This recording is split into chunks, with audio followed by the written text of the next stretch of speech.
हाँ, ये हम आपको एक क्वाड्रेटिक पॉलिनोमियल लेते हैं, ठीक है। तो यह क्वाड्रेटिक पॉलिनोमियल हमने ऐसा लिया जिसमें ये जो हमारा बनेगा फिगर, ये अपवर्ड बनेगा ऐसे, क्योंकि ऐसे बनेगा। और इसको अगर आप सॉल्व करोगे, सपोज करो, तो इसको लिख सकते हो x - 2 का होल स्क्वायर है, और x - 2 का होल स्क्वायर को अगर 0 के इक्वल लोगे तो x - 2 = 0, तो x = 2 आएगा। दूसरी भी वैल्यू आएगी, क्योंकि x - 2 इंटू x - 2 दो फैक्टर होंगे। इसको ऐसे लिख सकते हो आप, x - 2 इंटू x - 2, तो यहाँ पे x - 2 = 0, तो यह भी x = 2 आया। यहाँ x - 2 = 0, तो यह भी x = 2 आया। तो वैल्यू तो दो आए, दो जीरो आए, पर दोनों जीरो सेम है। और जब दोनों जीरो सेम होता है तो वह ग्राफ जब बनाओगे वो, तो दो जीरो जरूर हैं बट वो कोइंसाइड कर रहे हैं एक दूसरे को, एक ही पॉइंट पे वो दोनों हैं, तो ऐसे वो टच करके ऐसे बनता है, ऐसे बना। अब यही आपका 2 0 होगा। ये तो क्वाड्रेटिक है, दो जीरो हुआ, लेकिन दोनों जीरो समान आया है, इक्वल आया है, 2 2 2 2, ठीक। तो यहां पे आपने ग्राफ बनाओगे तो आपको ऐसा ही मिलेगा।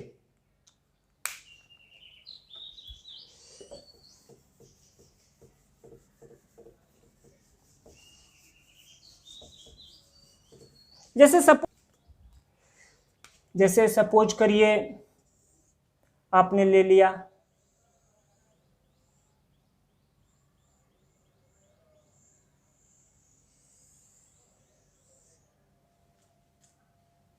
ठीक। अब हमने ग्राफ बनाया, देख सकते हो यहां कट कर रहा है, यहां कट कर रहा है, यहां कट कर रहा है, यहां कट कर रहा है। इसके कितने जीरो होंगे? 4 जीरो होंगे, ठीक है। तो ये जिस जिस पॉइंट पे कट करेगा उस पॉइंट को आप फाइंड कर लोगे। सपोज करिए कि अब दूसरा ग्राफ ले लेते हैं। दूसरा ग्राफ हमने ले लिया,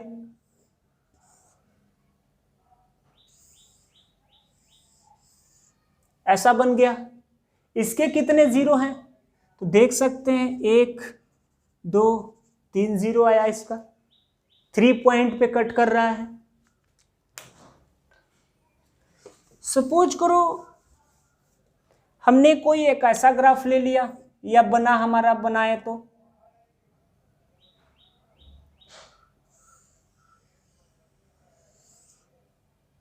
ऐसा बना, आप देख सकते हो ये है, ये है, ये भी 3 पे। अब एक दूसरा ले लीजिए,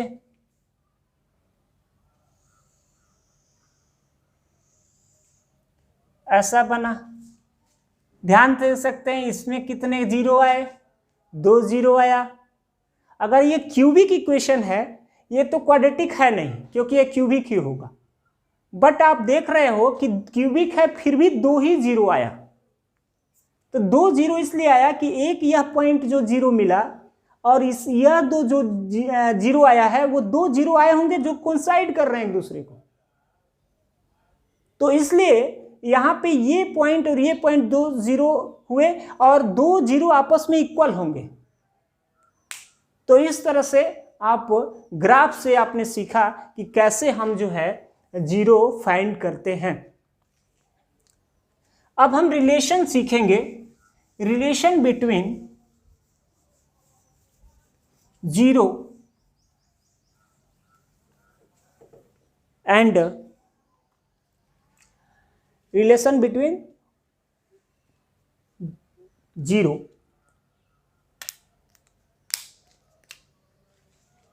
जैसे देखो आप, ax² + bx + c = 0 है, और उस पॉलिनोमियल के कोफिशिएंट और उसके जीरोस में रिलेशन आप कल सीखेंगे। आप सबसे पहले हम क्वाड्रेटिक इक्वेशन हमने ले लिया, तो ये अगर क्वाड्रेटिक इक्वेशन है तो इसके अगर 2 जीरो होंगे अल्फा और एक बीटा, अल्फा बीटा होगा। तो आप ध्यान दीजिएगा, आपने देखा था कि अगर कोई, जैसे हमने अभी लिया था ये क्वाड्रेटिक पॉलिनोमियल, तो उसको सॉल्व करने के लिए हम जीरो के इक्वल लेते हैं। क्वाड्रेटिक पॉलिनोमियल क्वाड्रेटिक इक्वेशन कब बनता है? जब px इक्वल टू हम जीरो लेते हैं, तो ये क्वाड्रेटिक पॉलिनोमियल बन जाएगा, इक्वेशन बन जाएगा। तो ये जब आप सॉल्व करोगे तो इसके 2 फैक्टर आएंगे, एक आएगा x-3 और एक आएगा x-2 इक्वल टू 0, ऐसा आपको मिलेगा। तो इसके 2 जीरो आए। तो यहां पे इसका जो भी आपने किया तो उसको हम ऐसे कर सकते हैं, ax² plus bx plus c, यह आपका इंटू होगा x minus alpha into x minus beta के, यानी कि इनको अगर हम मल्टीप्लाई करें तो वह आपका इसके बराबर आ जाएगा। हो सकता है कि कोई और कांस्टेंट कॉमन मिल रहा हो और वह कांस्टेंट जीरो हो जाएगा, तो सिर्फ मिलेगा x-3 इंटू x-2, तो वही कांस्टेंट हमने यहां के लिया है। ठीक है, तो यहां से आप जैसे कोई जीरोस देगा और उससे आपको पॉलिनोमियल पूछेगा तब भी आप निकाल सकते हैं। x माइनस पहला जीरोज इंटू एक्स माइनस दूसरा जीरोज। अब देखिए, इसको जब आप मल्टीप्लाई करेंगे तो k इंटू अंदर मल्टीप्लाई कर लीजिए तो मिलेगा x² minus x beta minus alpha x plus alpha beta, ऐसा मिलेगा। तो k into x² minus common करोगे तो alpha plus beta into x अब प्लस अल्फा बीटा। अब यहाँ पे आपका है ax² plus bx plus c। हमने क्या किया, उसके कोफिशिएंट और जीरो में रिलेशन निकालने जा रहे हैं।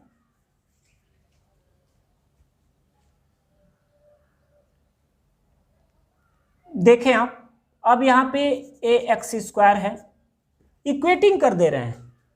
x² x और कांस्टेंट टर्म का कोफिशिएंट का हम इक्वेटिंग करेंगे, तो यहाँ पर x² का कोफिशिएंट आपका k है, तो a इक्वल टू k मिलेगा। यहाँ पे x का कोफिशिएंट आपका b है और यहाँ x का कोफिशिएंट मिलेगा minus k into alpha plus beta. इसको माइनस यहाँ भी भेज सकते हैं, तो minus b equal to k into alpha plus beta हो जाएगा। और साथ में अब तीसरा इक्वेटिंग कांस्टेंट टर्म का करेंगे तो alpha beta equal to c आएगा।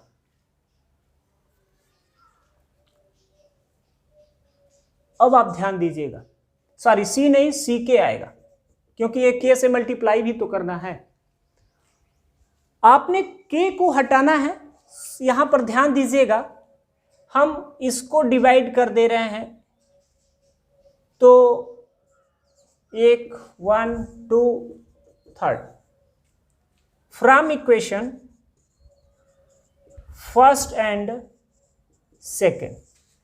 आप सेकेंड इक्वेशन को फर्स्ट इक्वेशन से डिवाइड कर दीजिए, तो minus B by A equal to K into alpha plus beta upon K. तो यहां से आपको क्या मिलेगा, alpha plus beta equal to minus B by A. अब हम फ्रॉम इक्वेशन का alpha beta into K equal to आपका आएगा सी, ये रहेगा, ये इक्वेशन आपका थर्ड बनेगा। तो अगर आप देखेंगे from equation third and first, तो यह के अल्फा बीटा अपान हो जाएगा आपका ए इजकल टू आप इसमें डिवाइड करेंगे के अल्फा बीटा अपान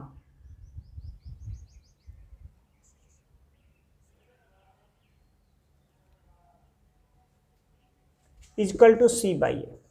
ये के कैंसिल, तो alpha into beta equal to c by a. इस तरह से आपने दो रिलेशन निकाला कि अगर कोई quadratic polynomial a x square plus b x plus c है तो उसके दो जीरोज अगर आपको अल्फा बीटा दिए हैं तो दोनों जीरोज का sum equal to minus B by a. B क्या है?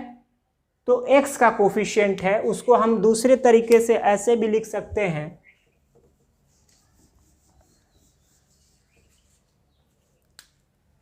सम of zeros alpha plus beta equal to minus coefficient of x upon coefficient of x square. अब इसका product of zeros alpha into beta equal to c by a. आपने देखा c by a constant term upon coefficient of x square. तो किसी भी quadratic polynomial का अगर zeros आपको का सम निकालना हो तो वहां से आप फाइंड कर सकते हैं, उसका मल्टीप्लाई भी दोनों जीरोज का निकाल सकते हैं। आपने ये देखा रिलेशन, और उससे आप आसानी से अगर क्वेश्चन करना है तो वो सॉल्व भी कर सकते हैं। ठीक, ओके।